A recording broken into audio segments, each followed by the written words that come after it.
Fala pessoal, bom dia. Eu só quero começar aqui falando de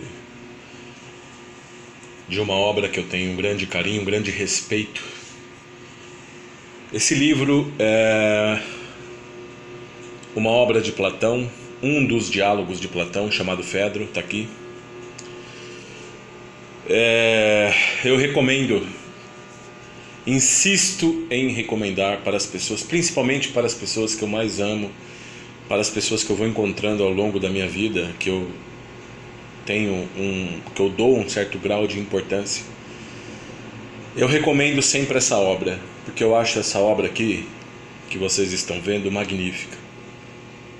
É uma obra de todo o coração, assim. Eu tenho um carinho enorme por esse livro, assim. Eu há muitos anos foi apresentado para mim por um professor numa faculdade, e depois esse professor ele especificou até a editora que eu deveria comprar e o tradutor, devido ao livro, a essa obra ser uma obra bilíngue.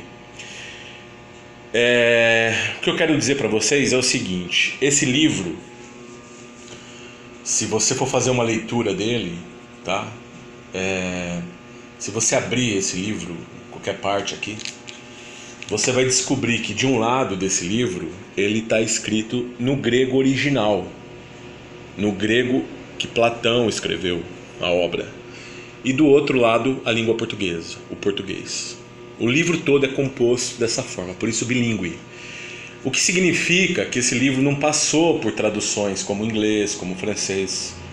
E também o que significa que muitas vezes determinadas afirmações, explicações teóricas, definições de sistemas e tal, enfim, fica muito mais a rigor, fica muito mais ali no sentido original do termo, no sentido real daquilo que o escritor, o pensador refletiu, do que na verdade uma composição mais moderna, uma explicação mais moderna, o que muitas vezes tira a originalidade do texto.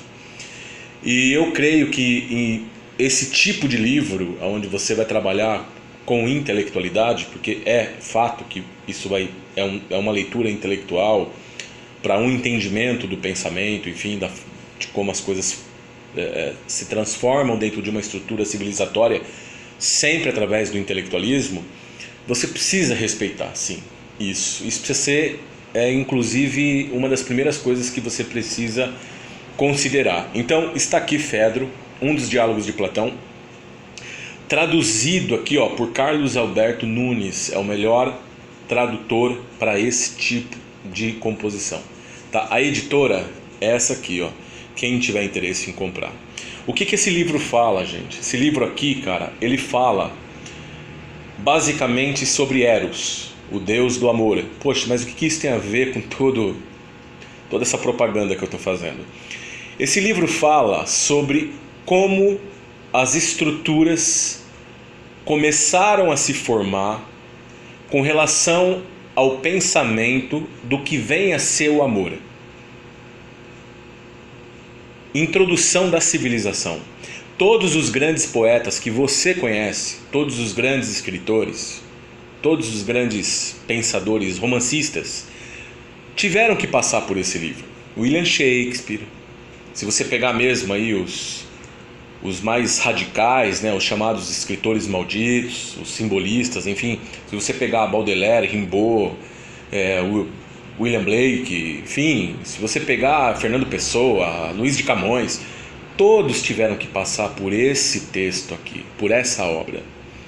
Então eu recomendo essa obra para as pessoas que eu amo, para as pessoas que eu tenho um carinho, para as pessoas que eu gosto, para as pessoas que eu sei que têm despontamentos, assim, que podem se despontar, que eu sei que podem ler, entender e utilizar mais do que entender. Tá? Muitas pessoas que eu conheço podem entender isso, mas utilizar no momento real, aqui na vida real. Então, esse livro ele fala sobre a origem desse pensamento com relação ao amor, através de Eros, e posteriormente, através desse diálogo, desse escrito, as transformações que foram acontecendo na sociedade, no Ocidente, na formação civilizatória, como que isso foi transformando, até passando pelo romantismo do século XVIII, etc. Então, se você pegar, para quem gosta de ler, tá? Se você pegar outros pensadores, outros estudiosos, outros, digamos assim, entre aspas, arqueólogos aí, né? Pessoas que gostam de escavar uma história para poder apresentar um sistema contemporâneo, dependendo do assunto, se for relacionado a algum comportamento muitas vezes ligado, seja a psicologia, seja a metafísica, seja transformações sociais, enfim, dependendo o assunto, o elemento, se tiver ligado à emoção, se tiver ligado à psicologia e etc., muitas vezes sai daqui, sai desse livro, a linha começa aqui. Esse livro, basicamente, na formação original, no seu escrito original, a data ali é por volta do século 6, 7 antes de Cristo, antes da era cristã, tá? Então eu recomendo muito a leitura desse livro para todo ser humano na face dessa terra. Eu insisto muito a leitura desse livro. Eu já dei esse livro de presente para algumas pessoas que são importantes na minha vida. Assim, algumas leram tudo. Na verdade, ninguém leu tudo. Todas leram partes do livro. Não importa. Eu sei que não é fácil, primeiro porque tem 3 discursos nesse livro, 3 diálogos. E o último discurso ele é bastante complexo e precisa realmente de uma cautela e de uma paciência e até de outras pesquisas ali que você tem que fazer para poder entender melhor. Gente, é um livro maravilhoso. Eu sei que eu quero que vocês considerem a paixão que eu tenho pelos livros e tal, mas eu recomendo Fedro para todo mundo, cara. Leia esse livro, por favor, tá? É um livro maravilhoso. Não por isso, não só por ser um livro maravilhoso, mas tem uma frase nesse livro, na verdade, não só nesse livro, como também, porque é Diálogos de Platão. Ele tem vários diálogos. Entre esses vários tem Fedro, que é o que vocês estão vendo aqui, e tem, por exemplo, o Banquete, que eu não trouxe, eu não estou com ele aqui. Tem uma parte, tanto de uma obra quanto da outra, em que Sócrates ele fala que chega a ser poético, né? Ele fala que, por exemplo, ele fala que o elixir dos deuses, ele fala que a bebida dos deuses é o néctar, tá? É o néctar. E eu queria aproveitar essa apresentação que eu estou fazendo para vocês, eu queria aproveitar isso para falar para vocês que, na verdade, Sócrates não sabia de tudo. Espero que os meus professores não ouçam isso. Na verdade, o néctar dos deuses não é, ou melhor, o elixir dos deuses, a bebida dos deuses, não é o néctar, como disse Sócrates. É o café em grãos intenso. É claro que o café... Gente, na modernidade, no tempo moderno, não existe um homem infeliz que tem na sua casa, no seu armário, café em grãos. Não tem. E ele não é só feliz, mas ele é, digamos assim, supra feliz se ele tiver um moedor de café. Não. Cara, eu tenho um moedor de café para moer o néctar dos deuses. Cara, eu não tenho como não ser feliz. Tanto que eu estou esboçando a minha felicidade. Isso aqui não é porque eu sou ator, não. Inclusive eu queria fazer uma referência, aproveitando essa oportunidade aqui, ó, dessa maquininha que vocês estão vendo, que é um moedor de café.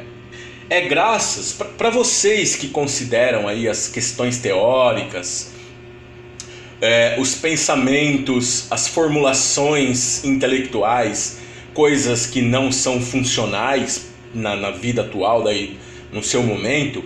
Eu quero que você entenda que essa maquininha que você está vendo aí, ó, automatizada, inclusive sintetizada até, digamos assim, ela é produto de uma revolução industrial do século XIX, tá? Então, se não fosse a revolução industrial, lá, a revolução das máquinas lá no século XIX, lá no trem a vapor, tá? Hoje eu não teria o meu moedor de café, tá? Então, se você tiver um moedor de café na sua casa, fique sabendo que você faz parte do processo dialético, inclusive também aí da Revolução Industrial. Claro que também, convenhamos, a gente também tem que inserir aí coisas do capitalismo. Bom, não vamos entrar no assunto quanto a questões econômicas e políticas, tá? Para não falar de capitalismo, etc. Então. Mas está aqui o meu moedor de café. Cara, que prazer que eu tenho. Depois de Fedro, o meu moedor de café, o meu moedor do néctar, o meu moedor do elixir dos deuses, tá? Olha só que coisa bacana, pessoal. A gente tira essa capinha aqui, ó. Olha que coisa fundamental. Cara, isso é uma coisa fantástica. É maravilhoso. É maravilhoso. O que a gente faz? A gente vai pegar aqui o néctar dos deuses. Olha que coisa excepcional, pessoal. Olha que coisa, olha que cheiro. Gente, se eu pudesse transmitir o cheiro para vocês, que pena que nós ainda não podemos. Opa, peraí. Deixa eu pôr direito aqui, senão vai. Pena que a gente ainda não pode. Pronto, tá aí. O que a gente faz? A gente fecha, obviamente, porque senão vai ligar, vai espirrar tudo, né? Pronto. E viva a tecnologia. A gente vem, aperta um botãozinho e... Isso é maravilhoso. Isso é música, sinfonia para os meus ouvidos. Cara, quando eu destampar isso, ó, depois que eu destampar isso aqui, olha, gente, eu queria muito que vocês tivessem noção do cheiro disso, cara. Deixa eu mostrar para vocês aqui, olha só. Eu acabei moendo aqui, ó, uma moagem grossa, que é a melhor que tem para colocar ali na cafeteira. Olha que coisa espetacular. Isso aqui para mim, com todo carinho, pessoal, isso para mim é o elixir dos deuses. Isso aqui é a felicidade do homem moderno, tá? Eu posso até inclusive arriscar aqui, muito ousadamente, que uma teoria metafísica, uma teoria aristotélica poderia, considerando o café como princípio ou como ente, nós poderíamos entender melhor a metafísica aristotélica considerando o café como ente. Olha, eu sou um cara apaixonado por isso. Eu gosto de café. O café... Bom, enfim, chega de elogiar o café. Vamos lá. Eu coloco o café aqui nesse potinho. Olha só, gente. O que eu faço? Depois que eu fiz isso, eu pego, basicamente, 2 colheres, coloco aqui na minha cafeteira, porque eu gosto do café um pouco forte, né? Então eu coloco aqui 2, tá? Pronto, fechou, já era. Pessoal, olha só. Você fecha a cafeteira e basicamente você só vai ligar aqui, ó. Pronto. Deixa fazer. Que cheiro maravilhoso. Esse cheiro me provoca de um jeito que eu não sei definir. Vamos lá. Eu queria aproveitar a oportunidade enquanto o meu néctar está sendo produzido. Eu queria falar aqui para vocês, olha só, desse escritor aqui chamado Lima Barreto. Eu quero dizer para vocês, com todo o carinho do coração, do fundo do meu coração, o quanto eu escolhi, eu me senti já preparado, posso dizer assim, para escolher um cara que seja capaz de dividir o resto da minha vida. Na cabeceira, na minha estante, nas minhas próximas abordagens, durante os meus diálogos da minha vida, para o resto da minha vida. Eu que sempre, não por preconceito, mas talvez por desleixo, acabei dando muito mais assim, não que eu conheça tudo, todos, né? Mas eu acabei valorizando muito mais por um tempo na minha vida um escritor estrangeiro do que um escritor nacional. E agora, já um pouco mais velho, eu estou voltando assim, eu estou voltando, eu estou dando atenção para isso aqui que está no Brasil, para isso aqui que constitui a nossa literatura. Eu escolhi Lima Barreto, eu comprei essa coleção na Amazon, comprei, é uma coleção nova. Eu escolhi Lima Barreto para representar a minha vida, assim, porque na verdade ele representa aquilo que eu acredito. E Lima Barreto é um cara que ele aponta o dedo mesmo para a cara do Barão. Ele é um cara que enaltece o índio. Ele é o cara que denuncia, que faz uma denúncia social. Ele é o cara que fala do homem suburbano. Ele é o cara que fala da pobreza. Ele é o cara que fala de uma aristocracia. Ele é o cara que fala, ele é o cara que escreve. Ele é aquilo que hoje você poderia considerar como um homem que procura uma justiça social. Tá? Então, Lima Barreto morreu em 1922. Ele morre no começo do século praticamente. Ele fala da escravidão, narra a escravidão, e ele prova o quanto isso ainda é algo. Eu posso dizer que Lima Barreto tem uma escrita póstuma, ele tem uma escrita contemporânea. Ele tem uma escrita do século XXI, mesmo estando no século XX. Ele tem uma escrita brasileira do século XXI.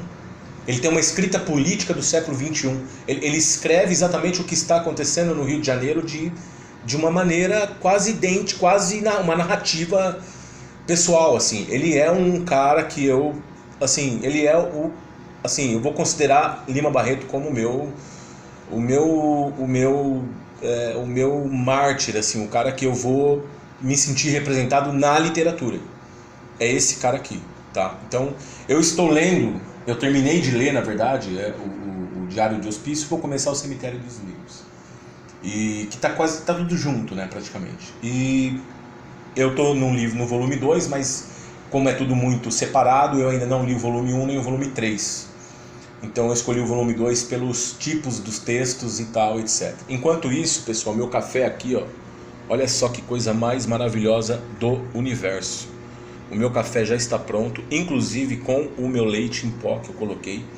E eu gostaria de mostrar para vocês uma coisa chamada metafísica. Sabe o que é metafísica? Metafísica é isso aqui, ó. É a transformação de um elemento como ente, igual essa colher, dentro de algo que é considerado como natureza. E quando esse ente metafísico se transfere para essa natureza, ela muda, transforma o objeto. Ó, isso é metafísica, cara. Ó o leite em pó aqui, ó. Isso é metafísica, velho. Isso aqui, se Aristóteles soubesse. Isso é maravilhoso, cara. Eu fico fascinado. Pessoal, olha só. Outro livro muito interessante que eu recomendo tá aqui, 1808. É um livro do Laurentino Gomes. Eu já li esse livro, inclusive, olha aqui, ó. Eu li esse livro em 2013. Foi em 2013 que eu li esse livro, tá? Eu li esse livro, inclusive, puxa vida, era uma época que eu conseguia ler 2, 3 livros. Eu marquei aqui, ó, que eu li em 2013, e quando eu li esse livro, eu estava lendo o livro do Darcy Ribeiro, O Povo Brasileiro, e estava lendo uma biografia do Jorge Luiz Borges. Foi a biografia dele que eu li. Eu li junto com esse livro aqui, 1808. Eu li 3 livros. Hoje eu não consigo, estou com dificuldade para ler um. Então, você imagina o quanto a gente vai mudando, né? As dificuldades da vida, o trabalho, etc. Esse livro aqui é o seguinte, ele é uma narração, ele é uma literatura. Ele não tem um corpo, um comportamento, vamos dizer assim, didático, cronológico, cheio ele não é truncado, é uma literatura, tá? É um romance, tá?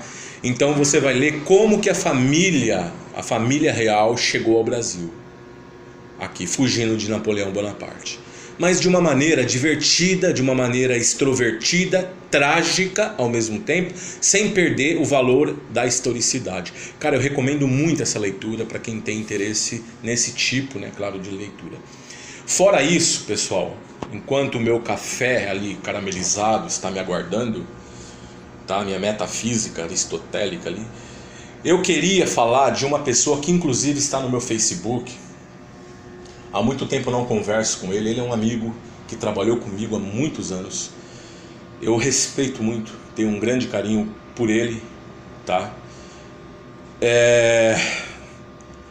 Ricardo Vieira, ele está no meu Facebook. Eu posso dizer o nome porque o que eu vou falar a respeito do que ele um dia me ofereceu, o quanto ajudou minha vida. Esse livro aqui, ele começou a fazer direito, a estudar muitos anos atrás, ele foi fazer direito. E no primeiro semestre ele recebeu aquela bibliografia e ele comprou, e quando ele bateu o olho nesse livro, ele falou para mim, ele também chama Ricardo Vieira, ele falou Gomes, ele me chamava de Gomes, ele falou, cara, eu tô com um livro que eu acho que é a tua cara, eu acho que você vai gostar, é um livro sistemático, orgânico, teórico, assim tal, dá uma olhada nesse livro. Ele me mostrou tal, eu falei, ótimo, gostei, vou comprar. No dia seguinte eu comprei o livro e comecei a ler.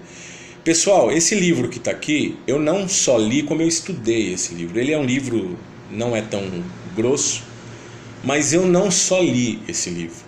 Eu realmente estudei. Eu falo isso com todo carinho, assim, eu estudei. Eu tenho aqui, como eu tenho sempre a data de tudo que eu marco aqui, quando eu leio. Olha só, dia 21/2 de 2012, foi quando eu fiz uma leitura primária. Mas eu comecei a estudar esse livro no dia 2/7 de 2012. A primeira leitura foi no mês 2 de 2002. Depois o estudo mesmo que eu fui fazer foi no mês 7. Eu até marquei aqui, né, que o início do estudo foi nessa data. Eu estudei esse livro. Por quê? Porque esse livro tem um cara dentro da história do pensamento, enfim, tem um filósofo, se é que eu posso chamar ele de filósofo, chamado Michel Foucault, que eu sou um grande admirador, assim. Eu tenho 2 obras dele que eu li, eu não li ela inteira porque é muito difícil, mas eu me esforcei o máximo para ler boa parte, entender algumas coisas. E o Michel Foucault, ele trabalha tanto na história da loucura como na hermenêutica do sujeito, que é o livro que marcou minha vida também. Ele trabalha também com valores, com questões morais e éticas na formação da civilização dentro da jurisprudência.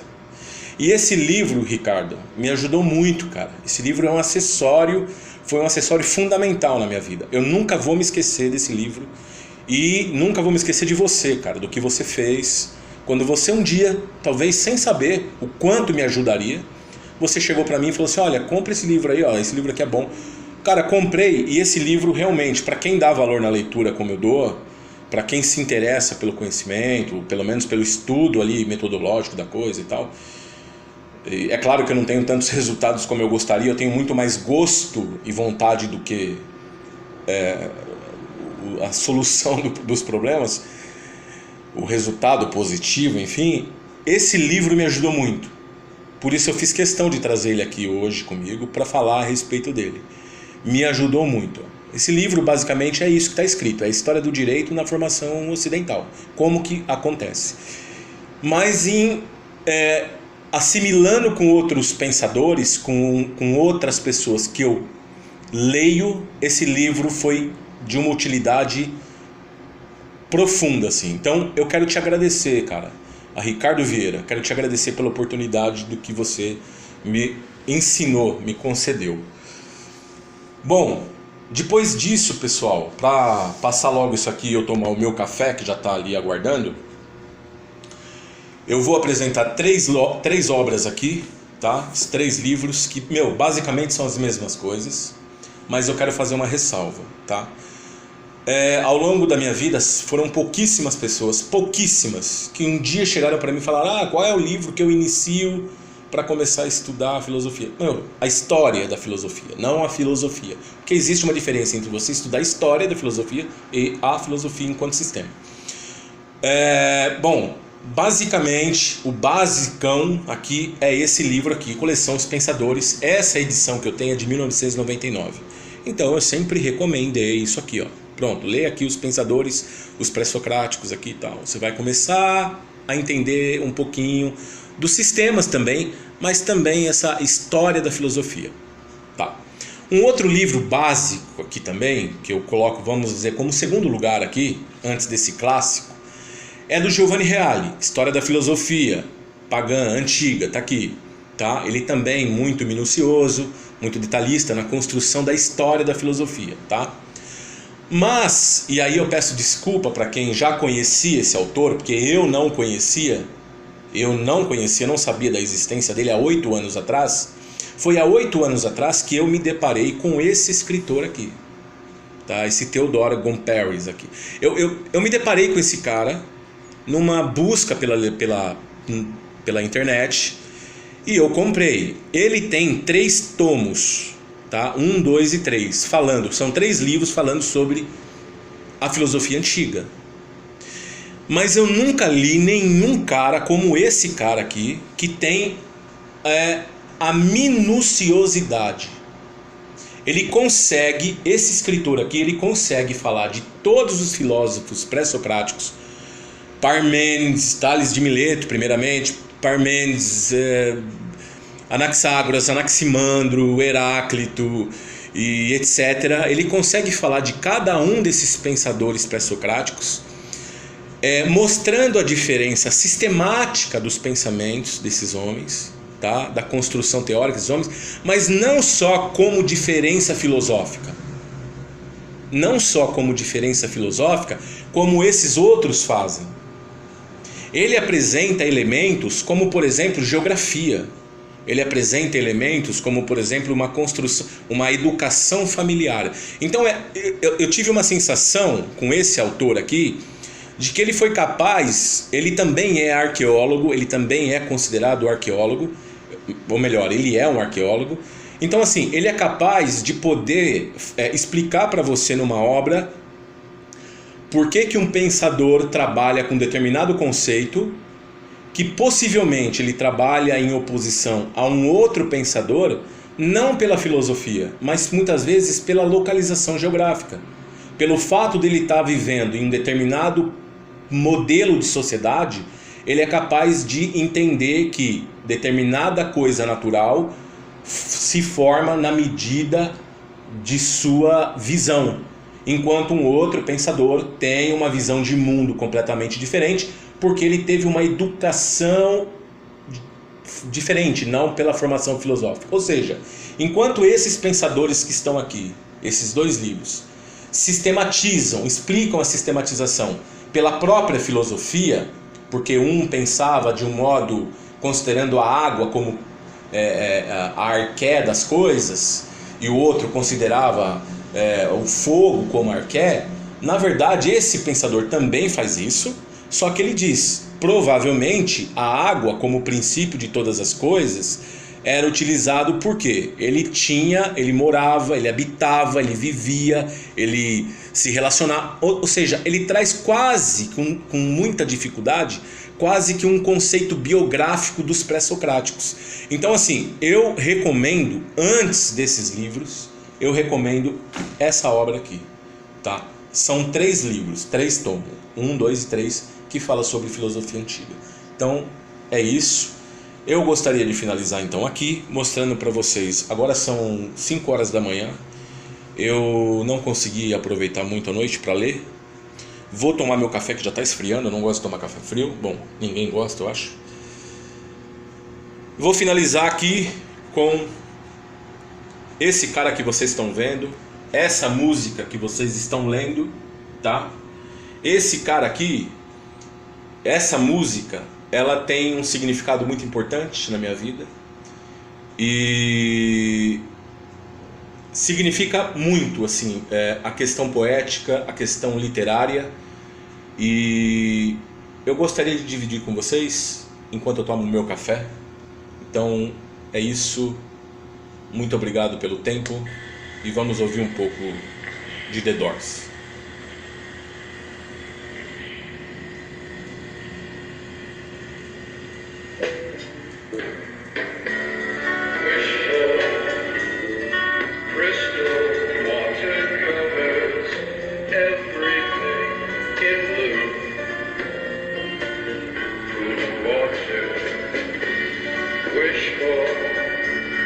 dizer